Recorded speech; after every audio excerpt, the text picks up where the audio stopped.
Hello guys, welcome back to our channel.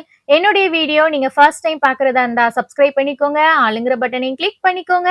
அப்பதான் நான் போடுற வீடியோஸ் உங்களுக்கு நோட்டிஃபிகேஷன்ல வரும். வீடியோ மிஸ் பண்ணாம பார்க்கலாம். இன்னைக்கு என்ன வீடியோ பார்க்க போறோம் அப்படின்னா, நம்ம மும்பைல ஒரு தமிழ் சர்ச் இருக்கு இல்லையா, அங்க அடிக்கடி போவோம் இல்லையா, ஸோ அந்த விளாக் தான். ஆல்ரெடி 2 ஷார்ட்ஸ் நீங்க பார்த்திருப்பீங்க இதை பத்தி.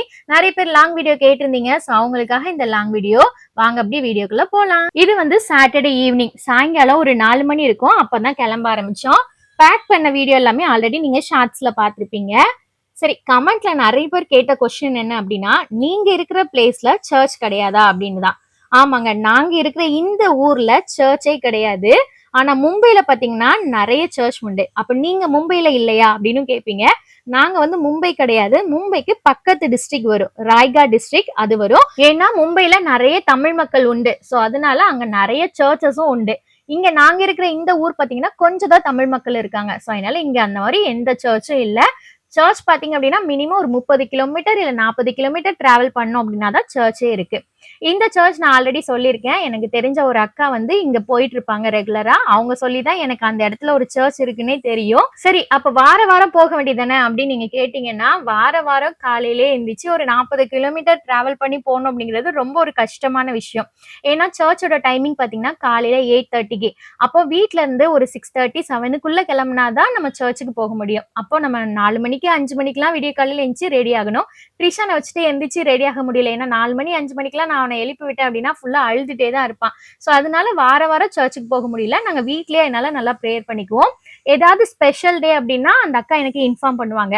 அந்த டே மட்டும் நாங்க கிளம்பி போவோம். அதுவும் பாத்தீங்க அப்படின்னா முந்தின நாள் ஈவினிங்கே கிளம்பி அந்த சைடு வந்து போயிடுவோம். அப்படின்னா தானே அடுத்த நாள் காலையில அங்க சர்ச்சுக்கு சீக்கிரமா போக முடியும். ஸோ அதுக்காக தான் சாட்டர்டே ஈவினிங்கே நாங்க கிளம்ப ஆரம்பிச்சிட்டோம். வீட்ல இருந்து அப்படியே ஆட்டோல பன்வேல் வர வந்தாச்சு. பன்வேல் போனோம் அப்படின்னா 1 மணி நேரம் ஆகும். ஸோ 1 மணி நேரம் ஆட்டோல டிராவல் பண்ணி வந்துட்டோம். அப்புறம் பன்வேல்ல இருந்து லோக்கல் ட்ரெயின் தான். நம்மளுக்கு சர்ச் வந்து எக்ஸாக்டா எந்த பிளேஸ்ல இருக்கு அப்படின்னு பாத்தீங்கன்னா நெருல்.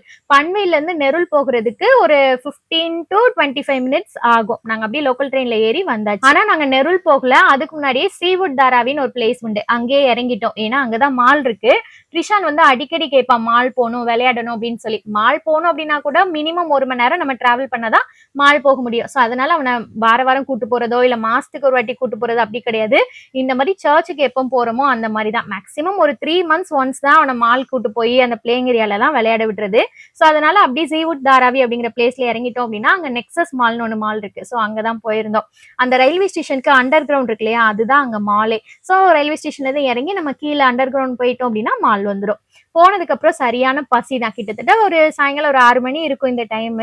நம்ம டிராவல் பண்ணி வந்தாலே பசிக்க ஆரம்பிச்சிடும் இல்லையா, ஸோ அந்த மாதிரி பசிக்க ஆரம்பிச்சது. கேஎஃப்சில ஒரு சிக்கன் பர்கர் இதெல்லாம் வாங்கி சாப்பிட்டுட்டு வயிறை நல்லா ஃபில் பண்ணிட்டு அப்புறம் இந்த பிளேயிங் ஏரியா வந்தாச்சு. இங்க பாத்தீங்கன்னா நிறைய குட்டி குட்டி மிஷினா இருக்குல்ல, அந்த பிளேயிங் மிஷின் இருக்கு இல்லையா, ஸோ அந்த மாதிரி நிறைய மிஷின் இருக்கும். அது போக பசங்களுக்கு பாத்தீங்கன்னா ஃபுல்லா ஸ்லைட்ல இருந்து அப்படி சறுக்கி வந்து பால்ல விழுவாங்க இல்லையா, அந்த மாதிரி. இந்த கேம் தான் ட்ரிஷானுக்கு ரொம்ப பிடிக்கும். ஸோ அதுக்காகவே தான் இவனை கூப்பிட்டுட்டே வருவோம் அப்படின்னு சொல்லிட்டு முந்தின நாளே கிளம்பியாச்சு. முந்தின நாள் வந்துட்டோம் அப்படின்னா இவனும் இங்க நல்லா விளையாண்டுக்குவான். நம்மளும் அந்த நெருல் பக்கத்துல உள்ள ஒரு சர்ச்சுக்கு கொஞ்சம் பக்கத்துல ஏதாவது ஒரு ஹோட்டல் இருந்துச்சு அப்படின்னா அங்க நம்ம நைட்டு ஸ்டே பண்ணிட்டோம் அப்படின்னா அடுத்த நாள் காலையில எழுந்துச்சு நம்ம ஈஸியா சர்ச்சுக்கும் கிளம்பி போயிடலாம், சீக்கிரமாவும் கிளம்பி போயிடலாம். டயர்ட் அவ்வளவா தெரியாது அப்படிங்கிறதுக்காக தான் இப்படி பிளான் பண்ணி போயிருந்தோம். இந்த மாதிரி தான் ஒரு பெரிய ஏரியா. பேரண்ட்ல ஒரு ஆள் மட்டும் தான் உள்ள அலோவ் பண்ணுவாங்க. ட்ரிஷான் அப்பா வெளியே தான் இருந்தாங்க, நான் தான் உள்ள போயிருந்தேன். இதுல வந்து பிளேயிங் டைம் பாத்தீங்கன்னா 1 hour. ஃபர்ஸ்ட் டே ஃபார்ம்லாம் ஃபில் பண்ணி கொடுத்துடணும். அதுக்கப்புறம் உள்ள போக வேண்டியதான்.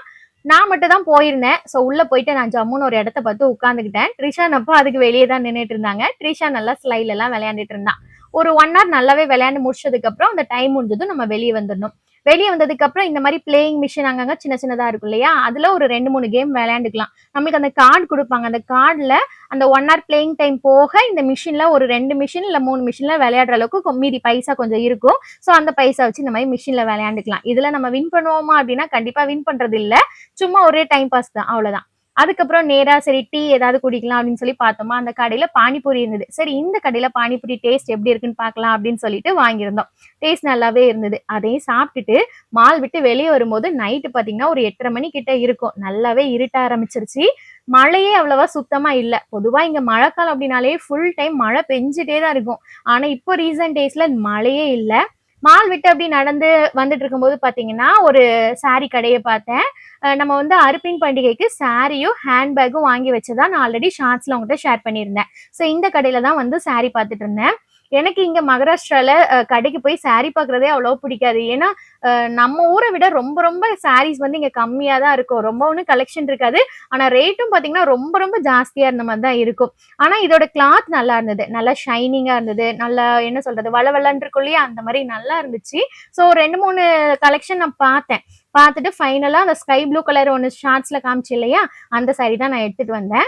அத எடுத்து முடிச்சுட்டு வரும்போதே கரெக்ட்டா ஆட்டோவும் நின்னுச்சு. சரி ஆட்டோல ஏறி அப்படியே ஹோட்டல் ரூம் போயிரலாம் அப்படின்னு சொல்லி ஹோட்டல் ரூம் வந்தாச்சு. ஃபர்ஸ்ட் டே வீட்ல இருக்கும்போதே ஹோட்டல் ரூம் புக் பண்ணிட்டோம். ஸோ என்னால வந்ததும் லைட்டா செக் இன் மட்டும் பண்ணிட்டு அப்படியே ரூமுக்கு போயாச்சு. ரூமுக்கு வரும்போதே மணி பாத்தீங்கன்னா 10 மணி கிட்ட இருக்கும். அப்படியே போய் தூங்க வேண்டியதான். காலையில எந்திரிச்சு அப்புறம் சர்ச்சுக்கு போக வேண்டியதான் அப்படிங்கிற மாதிரி பிளான் பண்ணியாச்சு. ட்ரிஷானுக்கு இப்படி வெளியே வந்தாலே ரொம்ப ஜாலியாயிரும். எனக்கு என்னமோ இந்த டிராவல், வெளிய போய் சுத்தி பார்க்குறது இதெல்லாம் அந்த அளவுக்கு எனக்கு பிடிக்காது. எனக்கு வந்து வீட்லயே இருக்கணும் அப்படிங்கிற மாரி தான் நான் நினைப்பேன். ஆனா ட்ரிஷான்னு சரி, அவங்க அப்பாவும் சரி நல்லா வெளிய போணும், சுத்தி பார்க்கணும், என்ஜாய் பண்ணணும் இந்த மாரி நினைப்பாங்க. ஸோ அதனால அவன் நல்லா என்ஜாய் பண்ணான். ஹோட்டல் ரூம் பார்த்தீங்க அப்படின்னா, ரொம்பவே குட்டியான ஒரு ரூம் தான். 10க்கு 10 சைஸ் சொல்லுவாங்க இல்லையா? அந்த மாரி தான். வந்ததுமே கொஞ்சோண்டு ஸ்பேஸ் நம்ம ஸ்லிப்பர்லாம் கழட்டி போடுறதுக்கு. அது கூடவே ஒரு அட்டாச்டா டாய்லெட், பாத்ரூம், நல்ல ஒரு பெரிய சைஸ் பெட்டு, அப்புறம் இந்த மாரி ஒரு டிவி, அதுக்கு கீழ ஒரு டேபிள், பக்கத்திலேயே பார்த்தீங்கன்னா ஒரு கபோர்ட். ஸோ இந்த மாரி தான் குட்டியான ஒரு ரூம் தான். நல்லா இருந்துச்சு. நம்ம வந்து 1 நைட்டுக்கு தான் ஸ்டே பண்ண போறோம். ஸோ அதனால ரொம்ப ஒண்ணும் பெருசா நமக்கு தேவைப்படாது. இதுவே போதும் அப்படின்னு சொல்லி இதுதான் புக் பண்ணியிருந்தோம். எப்பவுமே இந்த மாரி ஏதாவது ஹோட்டல் ரூம் வந்துட்டோம் அப்படின்னா, நான் பண்ற வேலை என்ன அப்படின்னா, ட்ராலில உள்ள எல்லா ட்ரெஸ்ஸையும் எடுத்து கபோர்ட்ல அடுக்கி வைக்கிறது தான். ஏன்னா வந்து காலையில நம்ம வந்து சீக்கிரமா எந்திரிக்கணும், சர்ச்சுக்கு நம்ம ரொம்ப அவசர அவசரமா தான் கிளம்புவோம். டைம்க்குள்ள போகணும் அப்படிங்கிறதுக்காக. அப்போ நம்ம ட்ராலி எடுத்து ஓப்பன் பண்ணி ஒவ்வொரு ட்ரெஸ்ஸையும் எடுத்து எடுக்கிறதுக்கு பதிலா, நைட்டே நம்ம எல்லாமே எடுத்து ரெடியா வச்சுட்டோம் அப்படின்னா, காலையில எந்திச்சு கிளம்பும்போது கொஞ்சம் ஈஸியா இருக்கும் அப்படிங்கிறதுக்காக ட்ரெஸ்ஸஸ் எல்லாம் எடுத்து வச்சுட்டேன். அது போக நம்முடைய காஸ்மெட்டிக் ஐட்டம்ஸ்லாம் இருக்கும் இல்லையா? அத எல்லாமே எடுத்து வெளிய வச்சாச்சு. அப்படியே நைட்டு நல்லா தூங்கிட்டு, காலையில ஒரு 6 மணி இருக்கும். எந்திரிச்சு அப்படியே ரெடியாக ஆரம்பிச்சாச்சு. சர்ச்சுக்கு போனோம் அப்படின்னாலே மோஸ்ட்லி நான் சாரி தான் கட்டுவேன். அதுவும் இல்லாம இங்க வந்து சாரி கட்டுற சான்ஸ் வந்து ரொம்ப ரொம்ப கம்மியா தான் இருக்கும். நம்ம ஊர் பக்கம் போனோம் அப்படின்னா அடிக்கடி ஃபெஸ்டிவல், சர்ச்சுக்கு போறது அப்படின்னு நெறைய வரும். அப்ப சாரி கட்டுற சான்ஸ் நெறைய கிடைக்கும். இங்க நாங்க 3 மந்த்ஸ் ஒன்ஸ் தான் சர்ச்சுக்கே போறோம். அதுவும் இல்லாம பெருசா இங்க மெயின் ஃபங்ஷன் எதுவும் வராது. ஸோ அதனால சாரி கட்டுற சான்ஸ் ரொம்ப ரொம்ப கம்மி தான். ஸோ அதனால சர்ச்சுக்கு போகும்போது கண்டிப்பா சாரி கட்டிருவேன். நான் இந்த சாரி தான் எடுத்துட்டு போயிருந்தேன். இது வந்து நான் போன வருஷத்துக்கு முந்தின வருஷம் கிறிஸ்மஸ்க்கு இந்த சாரி எடுத்திருந்தேன். நல்ல ஒரு பீச் கலர், அதுல வந்து கிரீன் கலர் பார்டர். நல்லாவே காஞ்சிபுரம் சில்க் சாரி கட்டுறதுக்கும் நல்லா இருக்கும். ஸோ இதுக்கு ஆரி ஒர்க் எல்லாம் பாத்தீங்கன்னா, நான் ஆல்ரெடி ஒரு ஷாப்ல எப்பவுமே போடுவேன்னு சொல்லியிருந்தேன் இல்லையா? அவங்க கிட்ட தான் கொடுத்து போட்டிருந்தேன். நான் அந்த டைம் கிறிஸ்மஸ் டைமே இந்த சாரி பத்தின டீடைல்ஸ் எல்லாம் உங்க கூட ஷேர் பண்ணியிருப்பேன். ஸோ சாரி எல்லாம் கட்டி முடிச்சுட்டு ஆஸ் யூஷுவல் கொஞ்சம் மேக்கப், காஸ்மெட்டிக் ஐட்டம்ஸ், தலை கட்டுறது இது எல்லாமே பண்ணியாச்சு. சரி, இப்போ சர்ச்ல என்ன ஸ்பெஷல் டே, என்ன ஃபெஸ்டிவல் அப்படிங்கறத ஷேர் பண்றேன். சர்ச்ல பாத்தீங்கன்னா அர்ப்பின் பண்டிகை, அதாவது ஹார்வெஸ்ட் ஃபெஸ்டிவல். இத வருஷத்துக்கு ஒரு வாட்டி சர்ச்ல செலிப்ரேட் பண்ணுவோம். பைபிள்ல ஒரு வசனம் இருக்கு. என்ன அப்படின்னா, உன் விளைவின் எல்லா முதற் பலனாலும் கர்த்தரை கனம் பண்ணு அப்படின்னு சொல்லி. முன்னாடி காலத்துல எல்லாத்தையுமே வயல், தோப்பு, தோட்டம் இதெல்லாம் இருக்கும். முன்னாடி ஃபுல்லா விவசாயம் தான் பண்ணுவாங்க. அப்போ நம்ம வயல்லையோ இல்லைன்னா தோப்புலையோ காய்க்கிற முதல் காய்கறி, முதல் பழங்கள், முதல் நெல் மூட்டை இந்த மாதிரி எல்லாம் சர்ச்ல போய் வச்சிருவாங்க. அதை வந்து ஏல விடுவாங்க. அந்த பைசாவை கர்த்தருடைய காணிக்கைக்குன்னு சேரும். இப்படிதான் இந்த பண்டிகை வந்து ஸ்டார்ட் ஆச்சு. ஆனா இப்போ வர வர அதாவது சிட்டி சைட்ல எல்லாம் பாத்தீங்க அப்படின்னா நம்மளுக்கு தோட்டம், தோப்பு, வயல்வெளிகள்லாம் இருக்காது. ஸோ அதனால இப்போ வந்து எல்லாரும் அவங்கவுங்களுடைய இஷ்டப்படி, அவங்கவுங்க விருப்பப்படி, அவங்களால முடிஞ்ச வர எல்லா திங்ஸையுமே வாங்கி வைப்பாங்க. அப்படிதான் அது ஹேண்ட்பேக், சாரி அந்த மாதிரி மாறிடுச்சு. ஸோ இதுதான் அர்ப்பின் பண்டிகை. நம்மளுடைய பொருள் மூலமா ஆண்டவரை கனப்படுத்துறோம். ஏன்னா நம்மளை ஆசீர்வதிக்கிறதே ஆண்டவர் தான். இவ்வளவு ஆசீர்வாதத்தை கொடுத்ததே அவர் தான். ஸோ அந்த வருமானத்தின் மூலமா நம்ம வந்து அவரை கனம் பண்றோம். ஸோ அதுக்கு ஒரு நன்றி செலுத்துற விதமா ஒரு தேங்க்ஸ் கிவிங் பண்டிகை தான் இந்த பண்டிகை. லாஸ்ட் டைம் பாத்தீங்க அப்படின்னா கொஞ்சம் ஃப்ரூட்ஸ் வாங்கி வச்சிருந்தோம். இந்த டைம் கொஞ்சம் டிஃப்ரெண்டா இருக்கட்டும் அப்படின்னு சொல்லி தான் அந்த சாரியும் ஹேண்ட்பேக்கும் வாங்கியிருந்தேன். இந்த மாதிரி தான் எல்லாருமே அவங்களால முடிஞ்ச வரை எல்லா திங்ஸையும் வாங்கி வைப்பாங்க. அப்புறம் அதெல்லாம் மிக்ஸ் பண்ணி ஏல விடுவாங்க. நம்ம பொருளை வாங்கியும் வைக்கணும், அதே நேரத்துல ஏல விடும்போது அந்த பொருளை நம்ம ஏலமும் எடுக்கணும். கம்பல்சரி கண்டிப்பா அப்படிலாம் கிடையாது. நம்மளால முடிஞ்ச வரை நம்ம வந்து ஆண்டவரை கனம் பண்ணணும், அவ்வளவுதான். அப்படியே சூப்பரா ரெடி ஆகி அப்படியே ஹோட்டல் ரூம் எல்லாம் வெக்கேட் பண்ணிட்டு அப்படியே ஒரு ஆட்டோ ஏறி சர்ச்சுக்கு வந்தாச்சு. சர்ச்ல ப்ரேயர் பார்த்தீங்கன்னா 8:30. நாங்க ரூம்ல இருந்து 8:05க்குலாம் கிளம்பிட்டோம். கரெக்டா 6 மினிட்ஸ் தான் டிராவல் காமிச்சது. சர்ச் வந்து ஸ்டார்ட் ஆகுறதுக்குள்ள நாங்க வந்து சேர்ந்துட்டோம்.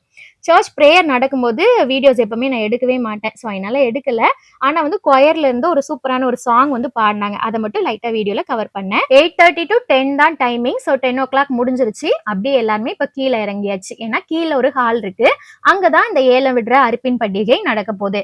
காலையில சாப்பாடு பாத்தீங்கன்னா இட்லி, சட்னி, சாம்பார்னு எல்லாம் அரேஞ்ச் பண்ணியிருந்தாங்க. சூப்பரா இருந்தது. எல்லாம் சாப்பிட்டு முடிச்ச பிறகு சேர்ல எல்லாருமே இந்த மாதிரி வந்து உட்கார்ந்துருவோம். ஒரு பாட்டு பாடி ப்ரேயர் பண்ணி இந்த ஃபெஸ்டிவலை ஸ்டார்ட் பண்ணுவாங்க. நிறைய பேக்ஸா உங்களுக்கு தெரியுது இல்லையா? இந்த பேக்ல தான் பாத்தீங்கன்னா எல்லாருமே அவங்கவுங்க திங்ஸை வாங்கிட்டு வந்து வச்சிருக்காங்க. இனிமே இந்த பேக்ல உள்ள எல்லா திங்ஸையும் எடுத்து பார்த்து ஒரு பிளேட்ல கொஞ்சம் கொஞ்சமா திங்ஸ் எல்லாம் வச்சு ஏலம் விடுவாங்க. நிறைய பேர் அதை ஏலம் கேட்பாங்க. அந்த லாஸ்டா எந்த அமௌண்ட்டுக்கு ஏலம் வந்து முடியுதோ அந்த பைசாவை நம்ம கொடுத்துட்டு அந்த பொருளை நம்ம வாங்கிக்கணும். சரி, ஏலம் எப்படி விடுறாங்க அப்படிங்கறத நீங்களே கேக்குறீங்களா? 2000 rupees. தட்டு பொருட்கள் 2000 rupees. 2000 rupees. 3000 rupees. 3000 rupees. 3000 rupees. 3000 rupees. 3000 rupees. கொடுத்துருவோம். 2000 rupees. Okay. Hey boys. 2000 rupees. சரியானவா. Thank you, Mrs. Deliver. 2000 rupees. 2005. இப்படிதான் எல்லா திங்ஸையுமே ஏலம் விடுவாங்க. எல்லாருமே ரொம்ப இன்ட்ரெஸ்டா கேட்பாங்க. நம்ம வாங்குற பொருள் வந்து அந்த ரூபாய்க்கு ஒர்த்தா இல்லையா அப்படிலாம் பார்க்க கூடாது.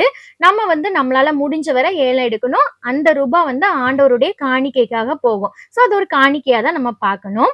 ஸோ எல்லாம் முடிஞ்சதுக்கு அப்புறம் மதிய லஞ்ச் கூட அரேஞ்ச் பண்ணியிருந்தாங்க. சாதம், சாம்பார், மட்டன் கிரேவி, அப்புறம் ரசம், பாயாசம் எல்லாமே சூப்பரா சாப்பிட்டுட்டு அப்படி நாங்களும் வீட்டுக்கு கிளம்பிட்டோம்.